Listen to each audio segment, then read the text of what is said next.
All right, let's talk about a game that on paper should have been, well, completely forgettable. It's the middle of a long NBA season. The Indiana Pacers are hosting the New Orleans Pelicans. Just another game on the calendar, right? Wrong. What happened that night is exactly why we love sports. It was a performance that came from, well, absolutely nowhere. So that's really the big question here, isn't it? You've got this routine game, two teams that are kind of struggling. Who's going to be the one to have the night of their life? Where does that spark even come from in a game like this? Well, the answer, the clue to what made this night so special, it all comes down to one single kind of staggering number. 29. Just let that sink in for a second. 29 points. And we're not talking about a superstar here, not an all-star. No. This came from one of the most unlikely guys on the entire court. That one number completely defined the game. So, who was it, and how did we get here? Let's get into it. Okay, so first things first. Let's set the scene. Because to really get what made this night so incredible, you have to understand the context. This was no primetime showdown. It was just a regular season game, with two teams really needing a win. And yeah, the records here, they kind of say it all, don't they? The Pacers are sitting at 10-32, the Pelicans at 10-34. I mean, we are talking about two teams having a really tough go of it, buried deep in the standings.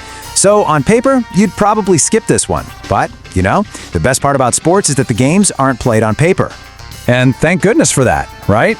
Because one player on the court decided, nope, this game is not going to be forgettable. He wasn't the guy you bought a ticket to see, he wasn't the big name on the marquee, but on this one night, he was the story. So let's meet our guy, Jay Huff. He's a 7'1" center for the Pacers. You know the type, a solid role player, does his job, grabs some boards, but he's not usually the one stealing the headlines. Okay, and this is where things get just wild. So Huff comes into this game averaging about 8.5 points a game. Solid, right? But on this specific night, he dropped 29. 29. That's not just a little better than average, he more than tripled his average. It was an absolute explosion. And get this, it wasn't just a season high or anything like that. His personal best, his career high before this game, was 22 points. He didn't just nudge past that record, he completely shattered it. This was him playing at a level nobody had ever seen from him before, ever. So you're probably asking, how on earth did he pull this off? Well, this was that part of the game where everyone in the building, everyone watching at home, just starts leaning in a little closer. Every single time he touched the ball, you got that feeling in your gut like, something special is happening here. It really all came down to just how ridiculously efficient he was. I mean, he wasn't just jacking up shots, he was barely missing.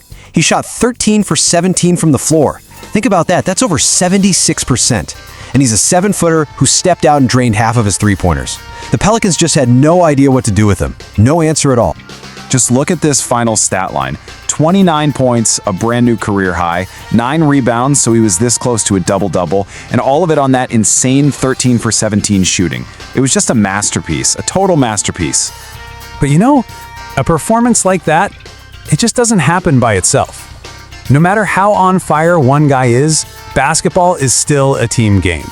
So, while Jay Huff was without a doubt the star of the night, this win was absolutely a full team effort. And you can see it right here. Look at how the scoring was spread around. You've got 5 different guys in double figures. Pascal Siakam had a monster game himself with 27 points. Andrew Nembhard chipped in a huge 19. It was that kind of support that allowed Huff's incredible night to actually translate into a win. And this point right here is so important. Before the Jay Huff show even started, it was Pascal Siakam who was carrying the load. He dropped 20 of his 27 points in just the first half. That kept the team in it, it kept the offense going, and it probably drew a lot of defensive attention away from Huff, opening things up for him later on. So here's how the game actually flowed. The Pacers were down by 2 after the first quarter. Not a big deal. But then, boom, they just hit the gas. They grabbed the lead by halftime and, well, they never let it go. From that second quarter on, they were in complete control.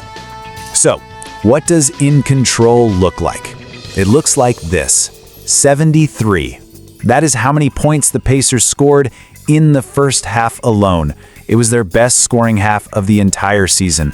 The whole team was just feeling it. All right, so after all that, the career highs, the team effort, what did the final scoreboard look like? And there it is, Pacers win, 127-119. A really high-scoring game, but in the end, the team with the unexpected hero came out on top.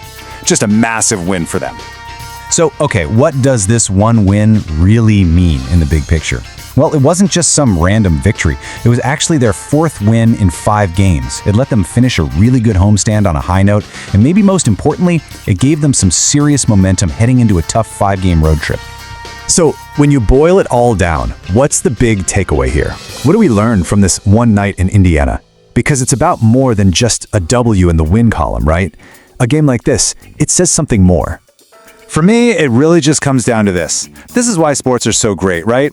It's that beautiful unpredictability.